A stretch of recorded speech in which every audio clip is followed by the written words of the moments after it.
wakati tulikuwa tunazungumza kuhusu kuhubiri hapa juzi, wale ambao tulikuwa na wao ni suggestion na David ahubiri, lakini na mimi nikawaambia hapa David atakuwa kama ataokupa hataweza kufocus na kueleza ujumbe akuja ubiri, lakini wakati amesimama hapa nikasema nilikuwa kumbe bado ningeacha ubiri kwa sababu alikuwa anaenda kwa hiyo na hiyo na si vibaya, ni vizuri tunafanikiwa. So kama kusema katika kitabu cha Zaburi ya 18 kitabu ya 10 hadi 12. Na hii pia inaona ni kubwa sana.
Bwana, tunatambua ya kwamba ni kwa nguvu zako wala sio kwa uwezo wetu. Na hivyo Mfalme, tunakutukuza kwa sababu ya ndugu yetu David ambaye kwa miaka 6 amekuwa pale chuoni siku ya leo tumekuja kusherehekea pamoja na yeye. Bwana wa mbinguni, tunatambua ya kwamba ni wewe peke yake ambao unaweza kusababisha mambo kama haya kufanyika, na kwa hivyo tunakuinua, na kwa hivyo tunakutukuza, hivyo tunakusifu na kusema mwingine kama wewe hakuna, mwenye nguvu, uweza na mamlaka kama yako. Baba wa mbinguni, ibada hii ambayo tuko nayo fupi tunaikabidhi mikononi mwako, hapo wakati huu ambapo tunaenda kunenea na wewe. Tumesikia maneno mengi, shuhuda nyingi na nyimbo nyingi, hata na siku jana mzee ambaye anaitwa Yesu, na kijana huyu ambaye alikuwa anaitwa Daudi ni kijana ambaye kazi yake kubwa ilikuwa ni kuchunga malisho ya baba yake. Kwa hivyo alijulikana hivyo ya kwamba yeye alikuwa ni mchungaji. Alijulikana sana kuwa yeye ni mchungaji wa hawa kondoo wa baba yake, na kwa sababu ya kuwa mchungaji wa kondoo, kumbe Mungu alikuwa anatayarisha Daudi kuwa mchungaji wa watu wake. Bwana asifiwe sana. Na wakati nilikuwa naangalia hili neno nikafurahia, kwa sababu nilikumbuka kuhusu ndugu yetu David ya kwamba yeye kuna vitu huwa analea, na mzee naye alisema wakati mmoja alikuwa pamoja naitwa Kwelu, yeye analea kuku. Bwana asifiwe sana. So nikafikiria wewe ikawa Mungu alikupatia kazi ya kulea kuku ili atayarishe moyo wako, mawazo yako na maisha yako kwa sababu ya kumtumikia. Bwana asifiwe sana. Nakumbuka wakati mmoja tukiongea kuhusu kuku, tulikuwa tunajaribu kuweka kuku hapa wakati mmoja, lakini bado iko kwa process, tutaweka tu. Bwana asifiwe sana. Na wakati tulikuwa tunaongea kuhusu kuweka kuku, akaanza kusema unajua kuku wanatoka very much delicate. Ama kuku unataka uamkie asubuhi uoshe hiyo kitu ya kukulia, sijui uoshe kitu ya kukuliwa maji, sijui uweke dawa gani. The Lord was teaching him jinsi ya care about the souls of people bila yeye kujua. Bwana asifiwe sana. Kwa hivyo mimi nimekuja kuambia David ya kwamba ukumbuke yale masomo ambayo Mungu amekufundisha kwa kuku. Bwana asifiwe sana. Na haya mafundisho ambayo amekufundisha kwa kuku ulete sasa kwa watu. Ya kwamba hata watu pia ni delicate. Wanahitaji kuoshewa vitu ya kukulia, ya kukunywea, na unastahili kupewa dawa na matibabu ili wawe na afya. Bwana asifiwe sana. Kwa hivyo tunataka kwamba usisahau yale ambayo Mungu amekufundisha wakati ambapo alikuwa anakuweka katika malisho ya kuku. Unajua tena wakati ambapo unalisha hawa kuku, kuna mwingine nilisikia akipeana hadithi ya kuku kama hapa. Pia kuna alikuwa na rafiki yake, na siku moja alikuwa anashtuka kusikia ati kuku kama 30 wameaga, vifaranga kama 30 wameaga. Kwa hivyo alikuwa anakaa na mshtuko. Sasa David, mimi nataka kukwambia hata wakati mwingine unasikia wakianza kukuja paka hapa, kuna wakati utatamani wakati ulikuwa mwanafunzi. Bwana asifiwe sana. Kuna wakati utatamani wakati ulikuwa mwanafunzi, kwa sababu kuna wakati ambapo utapata ni kama wote na wako wale ambao walikuwako. Bwana asifiwe sana.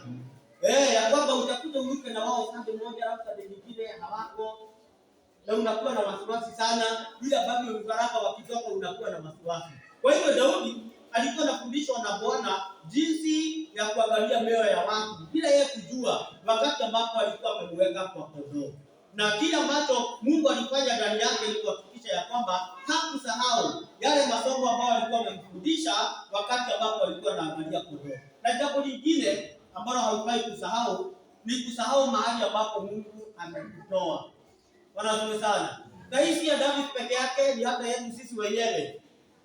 Tunastahili kukumbuka mahali ambapo Mungu amekutoa. Kila mtu hapa anaweza kupiga picha ya mahali ambapo alikuwa wakati ambapo hakuwa anajuana na Yesu Kristo, wakati ambapo hakuwa ameokoka, wakati ambapo hakuwa anaenda kanisani, na unaweza kuona vile ambavyo ulikuwa mtu mbaya. Bwana asifiwe sana. David ameconfess tu hapa ya kwamba alienda sijui wapi na akakula fea. Wewe unafikiri alikuwa anakunywa soda? Hakuwa anakunywa soda.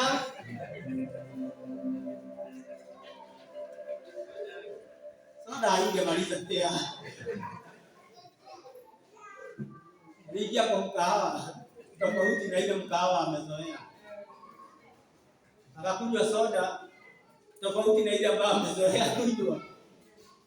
Na labda wakati ambapo alisahau akaporo. Na pia ikawa imeenda. Bwana asifiwe sana.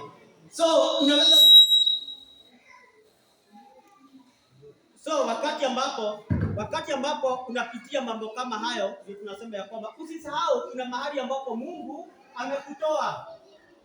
Kwa sababu wakati mwingine tukiokoka na tujuane na Yesu, tunaanza kuangalia watu wengine ambao hawajaokoka na macho mbaya.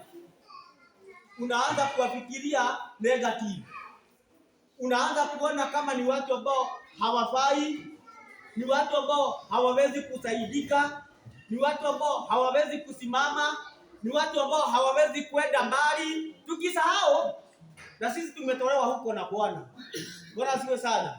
Kwa hivyo wakati ambapo unatumikia Bwana, wakati ambapo David tunakuja kumtumikia Bwana, usisahau mahali ambako amekutoa. Kuna wimbo tunaimbaga tunasema, nilikuwa mlevi kuliko wewe, Yesu ni Bwana. Unaona? Ya kwamba ni shuhuda inatolewa. Ya kwamba wakati ambapo umeona mtu ambaye hayuko sawa, ni mlevi kuliko vile ambavyo wewe ulikuwa, unaweza kumshuhudia na kumwambia kwamba wewe ulikuwa mbaya kuliko hivyo, lakini Yesu ni Bwana. Bwana asifiwe sana. Kwa hivyo usimdharau huyo ambaye labda unaona ya kwamba hastahili ama ni kama hafai. Kumbuka kuna mahali ambapo Mungu mwenyewe amekutoa ili kukuweka mahali ambapo uliko. Kwa hivyo wanastahili kuheshimiwa pia hata hao ambao wako huko, kwa sababu ni vile tu mwito wa Bwana haujawafikia vile ambavyo umekufikia wewe. Bwana asifiwe sana. Kwa hivyo remember where the Lord has called you from. Naenda haraka kwa sababu ya masaa na wakati, kabla mvua uweze kuja hapa tena. Jambo lingine tunasema ya kwamba ama you remember where the Lord has called you from. Na naamini ya kwamba wakati ambapo ulikuwa mchanga, sidhani kama baba na mama ulizania huyu mtu anaweza kuwa pastor. Ndio. Wakati alikuwa mdogo, si alikuwa mama sana.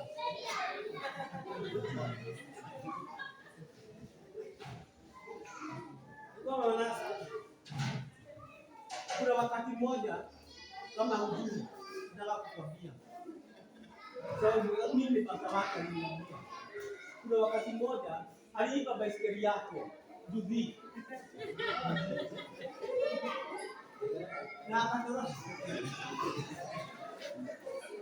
Na akatoroka naye. So kama ungeamua huyu kijana anaweza kuwa pastor wakati huo, unaweza kuuliza pastor wa aina gani? Hii kitu haiwezekani, si ndio? Lakini Mungu ana njia zake za kuita watu kwa kazi yake. Ngai nĩ arĩ njĩra ciake cia gwĩta andũ wĩra-inĩ wake. Na yeye anajua vile ambavyo anawaita na anajua ni kina nani ambao anaita. Bwana asifiwe sana. Kwa hivyo wakati ambapo unaona kana kwamba haustahili, wakati ambapo unaona kana kwamba mwingine wenzako hastahili, unastahili kukumbuka ya kwamba ni Mungu ambaye anaita watu. Na hapa tunapewa hadithi tunaambiwa ya kwamba eti Daudi aliitwa kutoka kwa kondoo, kutoka kwa mazizi yake, kutoka mahali ambapo walikuwa wananyonyeshewa, kutoka mahali ambapo kulikuwa ni kuchafu, ili akuja kumtumikia Bwana. Bwana asifiwe sana. Na hiyo ndio background ya wengi wetu, ya kwamba haiko nzuri, lakini Mungu ametusaidia na ametuwezesha ili kufika hapa ambapo tumefika. Jambo lingine tunasema ya kwamba don't forget your family. Bwana asifiwe sana. Na nimesema sio kwa David peke yake, ni kwa kila mmoja wetu. Sawa sawa. Don't forget your family. Or in other words, kulingana na nini tunasema remember your family. Kwa sababu hao wazazi ndio wamekulea. Na nina furaha sana ya kwamba wako hapa. Ndio. Hawa sisters zako ndio umekuwa na wao na brother zako. Kwa hivyo wakati ambapo Mungu anakupeleka kwa viwango vingine, haustahili kusahau watu wa familia yako. Bwana asifiwe sana. In fact, neno linaanza kwa hiyo familia. Because for sure kuna watu ambao hawajajuana na Yesu, si ndio? Kwa hivyo wakati ambapo unatuhubiria sisi, wakati ambapo unatuambia kuhusu wokovu wa Kristo na vile ambavyo amekutendea, usisahau watu wa familia yako.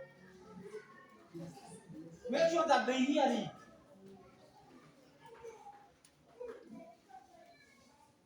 Kwa sababu itakuwa mbaya sana ikiwa mimi ninaweza kuwahubiria nyinyi wote mkubali Yesu, lakini watu wa familia si kupata nafasi wa kuwahubiria. Bwana asifiwe sana. Kwa hivyo kila mtu anastahili kukumbuka familia yake, na kule kukumbuka kuzuri ambako unaweza kufanya ni kuwakumbuka kwa kuwapatia habari za Mungu. Wachana na habari ya one term na two term, sababu najua hiyo iko kwa akili ya watu wengi. Sasa kumbuka habari za Mungu na uambie watu wa familia yako, wakati ambapo unaambia watu wengine. Bwana asifiwe sana. Jambo lingine tunasema remember your position, na kwamba kumbuka nafasi yako, ya kwamba vile ambavyo sasa tumeanza hapa kukuita pastor, that is now your position. Hiyo ndio nafasi yako sasa, na tunasema ya kwamba pastor kazi yake ni kukusanya, sio gucokaniriria, sio kutawanya. Bwana asifiwe sana. Ni gwikaja, ni gucokaniriria. Kuna wakati ambapo hata kwa familia hamtaelewana, hata ukiwa pastor, hata watakuja wewe pastor wako wapi? Hatukujui.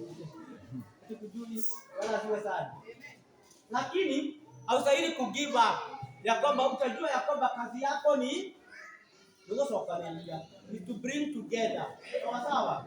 Kuna wakati ambapo watu hawatakuwa wanaelewana, so kazi yako itakuwa ni kuwaleta pamoja. Na ndio inaweza kuwa gumu. Unajua sometimes kuambia mtu wenu kama amekosea ni gumu, si ndio? Ama kama hafanyi vile ambavyo inastahili ni ngumu. Lakini unaweza ukaomba na Bwana akupatie hekima, na hata akutumie mtu ambaye anaweza kufanya hiyo kazi. Lakini utakuwa umefanya hati yako ya kuomba, kwa sababu ya hawa ambao wameenda astray, wale ambao hawakwenda vile ambavyo inastahili. Kwa hivyo tunasema ya kwamba don't forget your position, ya kwamba position yako is to bring people together. Bwana asifiwe sana. It's not to disperse people, sio kudharau watu, ndio?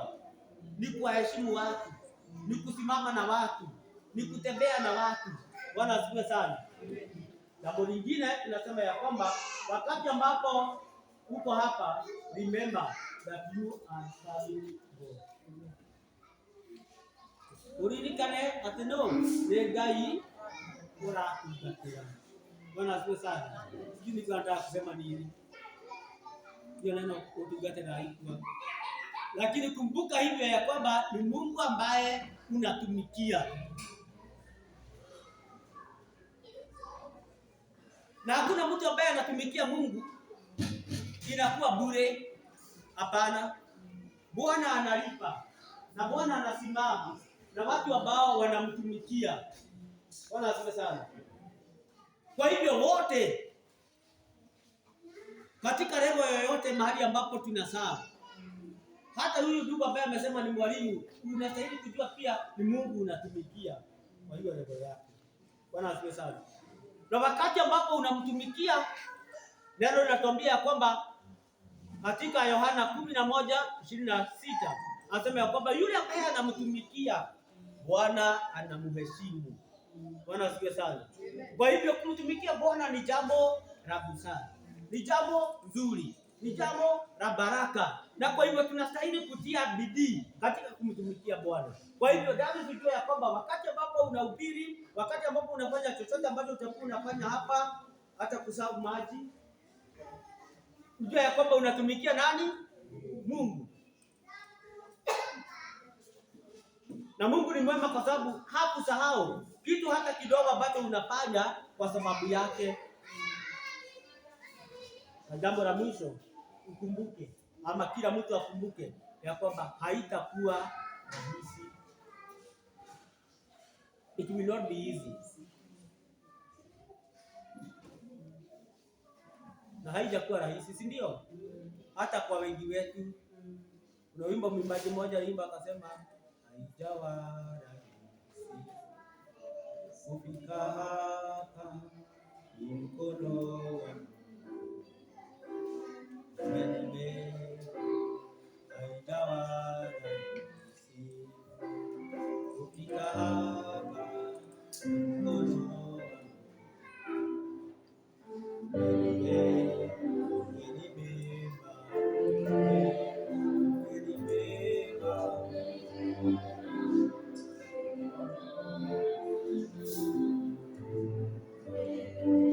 hapo ambapo umefika haijakuwa rahisi, si ndio? And I want to promise you, hata mahali ambapo unakwenda haitakuwa rahisi. Lakini zile jambo ambalo ni nzuri ni kujua ya kwamba mahali ambapo unakwenda haueneni peke yako, unaenena na Mungu. Bwana asifiwe sana. Bwana yuko pamoja na wewe, atakushika mkono, atakusaidia, atakupigania. Kwa hivyo wakati ambapo unatembea, ingawaje sio rahisi, mambo ambayo yako mbele yetu, tunastahili kujua ya kwamba hatuendi peke yetu, tuna msaidizi ambaye ni Mungu, na tunastahili kumtegemea, tunastahili kumtazamia. Bwana asifiwe sana. Kwa hivyo usisahau haya mambo yote ya kwamba unatumikia Bwana. Usisahau ya kwamba haitakuwa rahisi kule mbele, mambo yanaweza kuwa magumu zaidi, hata zaidi ya vile ambavyo yalivyo. Usisahau ya kwamba mahali ambapo Mungu amekutoa bado pia ni mbali. Bwana asifiwe sana. Hata nisome mstari mwingine hapa wa mwisho, alafu nitakuwa mimi nimemaliza. So yangu ilikuwa ni kukukumbusha ya kwamba usisahau. Na kitu kimoja naona hapa nimesahau, ya kwamba usisahau kuendelea kujenga uhusiano wako na Mungu. Kuna wakati ambapo unafika kama pastor, tunasahau ya kwamba we need prayer sisi wenyewe. So unaombea watu na unasahau kujiombea. Bwana asifiwe sana. Unatayarisha ujumbe kwa sababu ya watu, unasahau pia wewe unahitaji ujumbe. Sawa sawa. Kwa hivyo usisahau kuendelea kulisha mwili wako wa rohoni neno la Mungu. Usisahau kujiombea. Usisahau kuombea familia yako, kwa sababu wakati ambapo unafanya hivyo ni kujenga, unajenga imani yako, ni kujenga, unajenga mtu wako wa ndani. Na katika Wakolosai 3 mstari wa 23 na 24 nasema, na lolote mfanyalo lifanyeni kwa moyo kama kwa Bwana wala si kwa mwanadamu. Ya kwamba kile ambacho unafanya fanya kwa moyo. Bwana asifiwe sana. Fanya kwa moyo wako wote, kana kwamba unafanya kwa nani? Kwa Mungu. Ndio hiyo tumesema ya kwamba remember that you are serving God through people, but you are serving God. Kwa hivyo kile ambacho unafanya fanya kwa moyo wako wote, kana kwamba unafanya kwa Mungu. Na mstari wa 24 wa mwisho unasema hivi, mkijua ya kuwa mtapokea kwa Bwana ujira wa urithi, mnamtumikia Bwana Kristo. Kwa hivyo anasema ya kwamba tukijua ya kwamba tutalipwa kulingana na ile kazi ambayo tunafanya. Kwa hivyo kazi ambayo tunafanya kwa Bwana haijawahi kuwa na haitawahi kuwa ya bure. Kwa hivyo ukumbuke hivyo pia, ya kwamba haijalishi itachukua muda gani ama wakati gani, lakini ujue ya kwamba kile ambacho unafanya kwa ajili ya Bwana hakitakuwa bure. Bwana ataweza kukulipa. Bwana asifiwe sana. Kwa hivyo mwambie mwenzako tena, remember. Mwambie kumbuka. Na kumbuka haya mambo yote, sawa sawa. Na wote tutakuwa tumebarikiwa. Acha tuombe. Mungu Mwenyezi ni asante.